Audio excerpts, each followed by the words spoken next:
Like un max la vidéo pour faire partie du cercle très fermé des Keishiners. Ouais, dans Yu-Gi-Oh!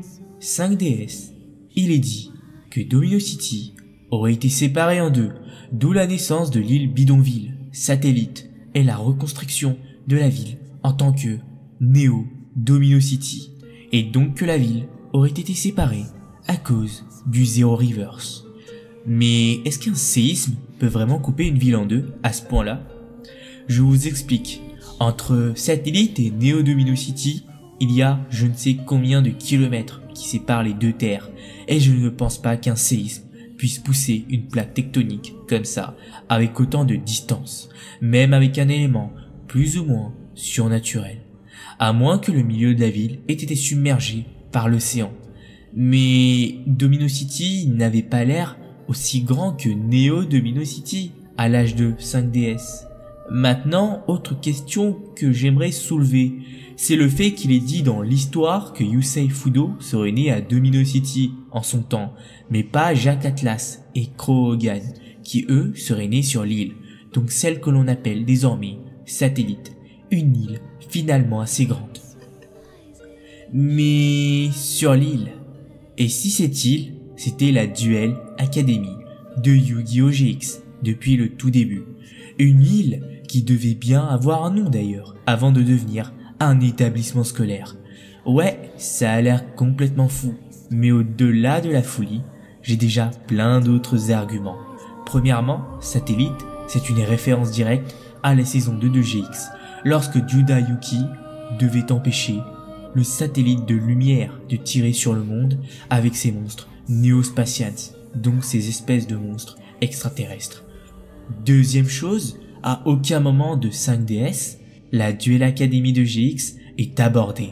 On sait juste qu'Aki, Loa et Luca étudient dans une Duel Academy située en plein cœur de Neo Domino City, ce qui éventuellement pourrait sous-entendre la fermeture ou le déplacement de celle qui était sur l'île.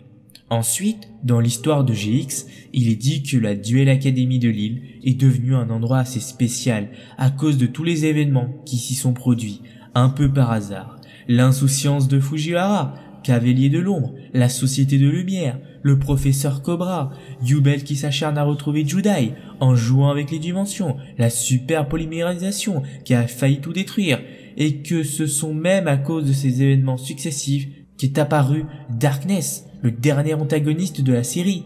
Maintenant, admettons que l'île de l'ancienne Duel Academy soit tout simplement Satellite. Qu'est-ce que Yusei a trouvé là-bas? Son dragon poussière d'étoiles. Jacques, son dragon rouge arc démon. L'ami de Crow, son dragon aile sombre. Et qu'est-ce que les habitants de Satellite devaient faire pour Neo Domino City? Récupérer toutes les cartes et matériaux qui pourraient s'y trouver pour leur compte. Et Dieu seul sait à quel point il y en avait à la Duel Academy. Et si l'on combine cela à tout ce qui est arrivé à Yugi, à Domino City, après ça, on se demande encore pourquoi il y a eu autant de catastrophes dans 5DS. À l'avant-dernier point, oui, les Yu-Gi-Oh! Duel Monsters et GX se passent bien avant 5DS. Le film Bonds Beyond Time l'a prouvé. D'ailleurs, si vous les avez loupés, Chad Princeton et Seto Kaiba sont mentionnés à un moment dans l'histoire. Enfin, mine de rien, il n'y a pas tant de monde que ça à Satellite par rapport à Neo Domino City, même si l'île semble assez vaste.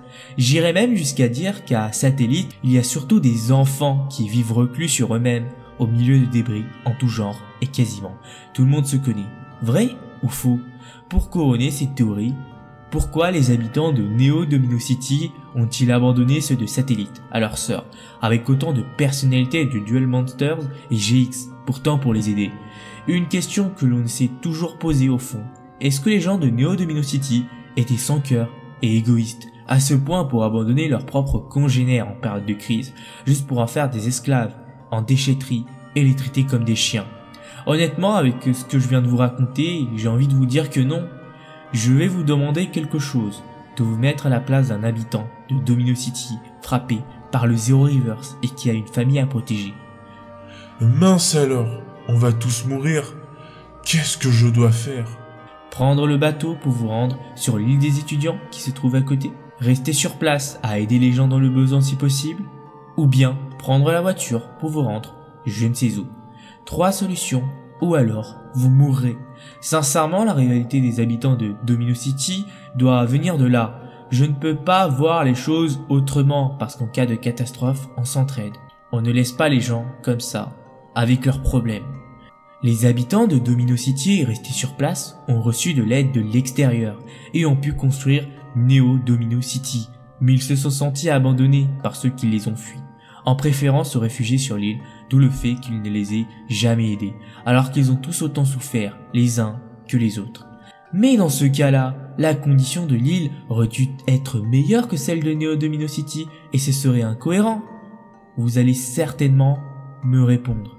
Eh bien non, déjà l'île était à côté de Domino City, et avec un tel choc, pas sûr que la Duel Academy ne se soit pas effondrée elle aussi, de même que leur bateau, les empêchant ainsi de revenir. Mais elle est tellement géante et pleine de ressources qu'elle aurait pu abriter les habitants de Domino City, dans ses forêts, ou dans les décombres du bâtiment pendant un certain temps. À cette élite, il n'est d'ailleurs pas difficile de trouver des ruines de toutes sortes. Puis, si vous n'êtes pas encore convaincu, peut-être que l'école n'était déjà plus qu'un champ de ruines et que l'île possédait déjà des résidences habitables avant même l'arrivée des habitants de Domino City, parce qu'elle abritait quand même un volcan qui aurait pu se déclencher bien avant, le Zero Rivers, ce qui pourrait potentiellement expliquer l'aspect sombre et sordide de certains endroits. Après, vous êtes libre de penser ce que vous voulez, mais moi, j'aime bien cette hypothèse. Enfin, dernière petite chose que je souhaitais préciser, c'est que lorsque le Zero Rivers a eu lieu, Yusei avait 2 ans, ce qui veut dire que Jack avait 3 ans et Crow 1 an, lorsque cela est arrivé. Si l'île était encore une école à ce moment précis, cela peut insinuer qu'ils puissent être les enfants de professeurs ou même de jeunes élèves ayant perdu la vie lors de l'incident. C'est triste. Heureusement que les personnages de GX avaient terminé leurs études ou ne souhaitaient pas devenir professeurs à leur tour. Ou sinon, rest in peace.